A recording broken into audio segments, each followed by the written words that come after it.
Welcome to Samba Samba. Enjoy the video. You'll begin by preparing the external drive and initiating the first backup.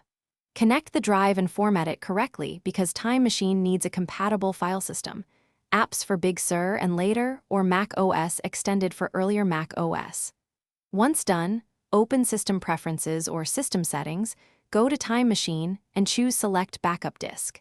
Make sure you pick the correct external drive, then click Use Disk and toggle Time Machine on. The first backup runs longer. This is normal, so let it complete uninterrupted. Now configure how Time Machine manages backups and why those settings matter.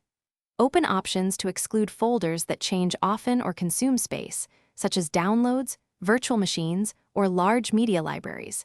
This speeds backups and reduces drive wear. Make sure Automatic Backups is enabled so macOS can create hourly snapshots and daily archives. Those are incremental, so only changed files copy after the first run. If the drive leaves your control, enable encryption to protect your data. Monitor progress in the menu bar and let hourly snapshots build. Finish by learning restores, safe removal, and one key troubleshooting tip. To restore, enter Time Machine, navigate the timeline, select the items and click Restore. The files return to their original locations.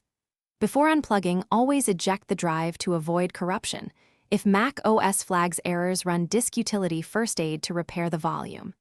If backups repeatedly fail, check the cable and port, try another enclosure, or reformat the drive and reselect it in Time Machine. If problems persist, reset Time Machine preferences to rebuild the backup catalog. Thanks for watching. Consider subscribing if we helped you.